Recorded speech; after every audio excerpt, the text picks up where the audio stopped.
മംഗലാപുരത്തോ കണ്ണൂരോ പോകുന്ന സമയത്ത് 2-3 മണിക്കൂർ എക്സ്ട്രാ എടുത്തിട്ടാണ് ഈ ഇഞ്ചക്ഷനും ഈ ഫെസിലിറ്റീസ് എല്ലാം അവൈലബിൾ ആയിട്ടുള്ളത്.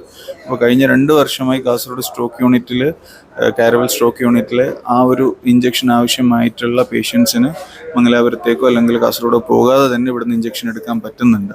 അതേപോലെ ഇനി നമ്മൾ ചെയ്യുന്നത് ഈ മെക്കാനിക്കൽ ത്രോംബക്ടമി സ്റ്റെൻഡിങ് പ്രൊസീജിയറും ഇവിടെ തന്നെ തുടങ്ങുകയാണെങ്കിൽ കാസർഗോഡ് നമുക്കൊരു 10-15 മിനിറ്റ് ഹോസ്പിറ്റലിൽ എത്തിയ ഉടനെ തന്നെ ആ സംവിധാനം ഏർപ്പെടുത്തുകയും ബ്രെയിൻ സ്ട്രോക്ക് വന്ന് ബ്രെയിൻ ഡെഡ് ആവുന്നതിന് അല്ലെങ്കിൽ ബ്രെയിൻ്റെ വലിയൊരു ഭാഗം ഇൻഫാക്റ്റഡ് ആവുന്നതിൽ നിന്ന് നമുക്ക് കുറക്കാൻ പറ്റും. നമുക്കൊരു പേഷ്യൻ്റ് വന്നു കഴിഞ്ഞ് ആക്സിഡൻ്റായി ട്രോമായി ബ്രെയിൻ ബ്ലീഡിങ് ആയ സമയത്ത് അവർ മറ്റുള്ള സിറ്റിയിലേക്കോ കണ്ണൂരിലേക്കോ പോകുന്ന സമയത്ത് ട്രോമ വന്ന് അവിടെ എത്തി ഡീകംപ്രഷൻ ചെയ്യുന്ന സമയം കൊണ്ട് മരണം സംഭവിക്കാം.